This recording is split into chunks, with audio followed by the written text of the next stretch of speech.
You know, the world of English is a fun and exciting place to be. I'm so glad you could join us for another lesson.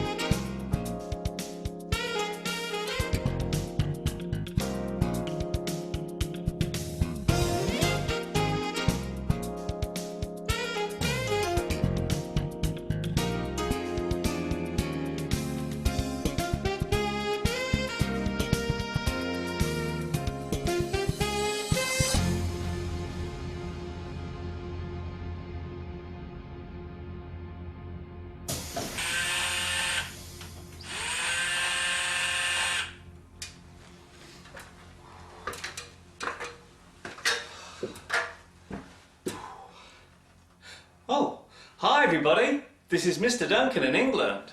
How are you today? Are you okay? I hope so. Are you happy? I hope so.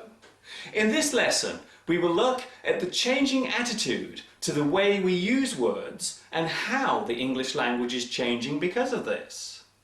Be careful what you say.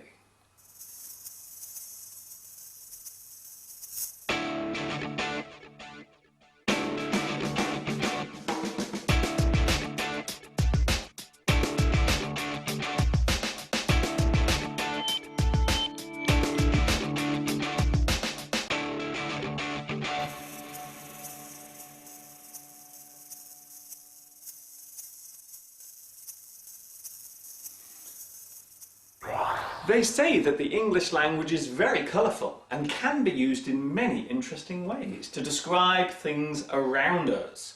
However, over the past few years we have started to change some of these words because we feel that perhaps they may be rude or could cause offence to certain people. We call this change political correctness. Wow! So many nuts. Would you like one? Not bad. To be politically correct means to consider the impact of certain words on those people to whom the words relate. These groups are often those who have a disability, job titles that refer to gender, religion, or somebody's sexuality or ethnic background. Let's take a look at a simple example of political correctness. Ladies and gentlemen, this is your captain speaking. We are currently cruising at an altitude of 35,000 feet. Should you require any refreshments during the flight, one of our beautiful air hostesses will give you all the assistance you require. We do hope you enjoy your flight. Thank you. The title air hostess was given to females who work on board aircraft, serving food and drinks and giving assistance to the passengers. The male title was air steward. Some people thought that separating the two genders was unfair and gave a bad image to females who were in this profession. So instead, a new word was introduced that covered both sexes. So nowadays we say cabin crew. This alteration has caused other changes too. These days we do not use the title policeman and fireman. Instead we now say police officer and firefighter. We have also changed words that relate to a person's physical appearance. We no longer use the words fat or tubby to describe a person who weighs too much. These days we tend to use the words large or overweight. Here in the UK, we no longer use the word handicapped to describe a person who cannot walk or has to use a wheelchair. we now use the word disabled or physically challenged. However, in the USA, the word handicapped is still widely accepted. Here are some other examples. A person who is blind is now referred to as visually impaired. A person who is deaf is now hearing impaired. A person who cannot walk is now physically impaired. The word impair means weaken or damage. So by saying that something is impaired means that it is not complete or is not working fully. Perhaps the most controversial form of political correctness relates to ethnic and racial words, especially when we talk about people from African, Caribbean countries, or those who come from that particular ancestry. It is no longer acceptable to use the word coloured to describe a person of this particular descent.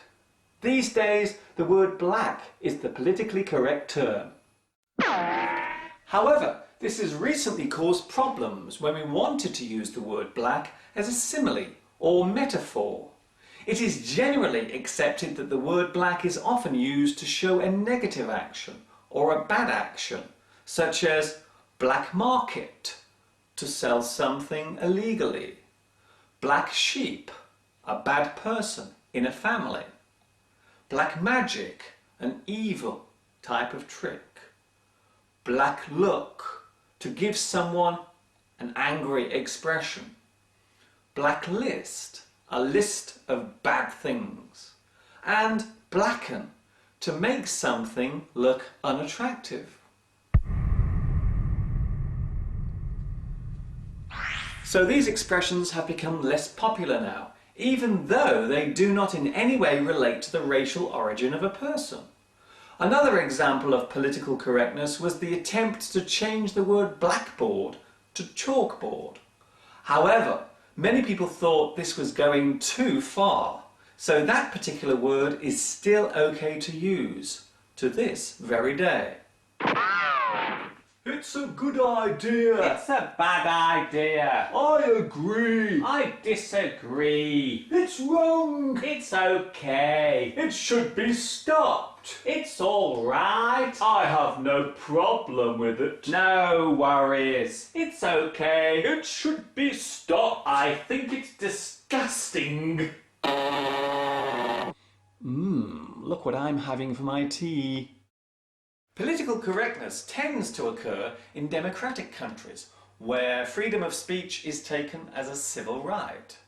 In some ways, it is ironic that societies that encourage free speech are the same ones that are also attempting to suppress it.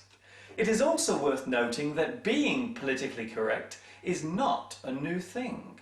In fact, it can be traced back to the early 20th century, during the period of the First World War.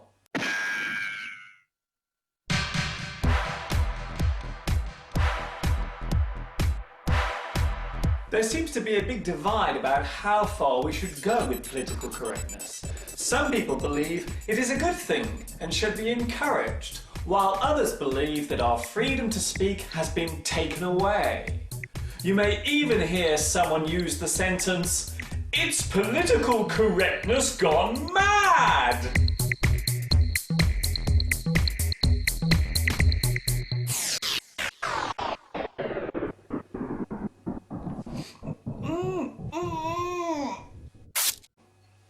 Love it or hate it, it seems political correctness is around to stay. Generally, the thought behind it is a good one, and maybe we should try to encourage the positive use of words. But some people think we should be careful not to carry it too far, or allow it to get out of hand or out of control. It is yet another example of how the English language is constantly changing. Whether it is for the better or worse, it's for you to decide.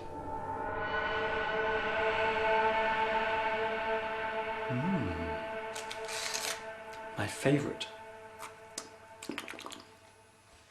Before I leave you today, I would like to say a special hello to my new friends watching in Bosnia and Herzegovina, China, Germany, Mexico, Saudi Arabia, and Venezuela. This is Mr. Duncan in England saying, watch your P's and Q's. In other words, be careful what you are saying and to whom you are saying it. Have fun until next time. Ta-ta for now.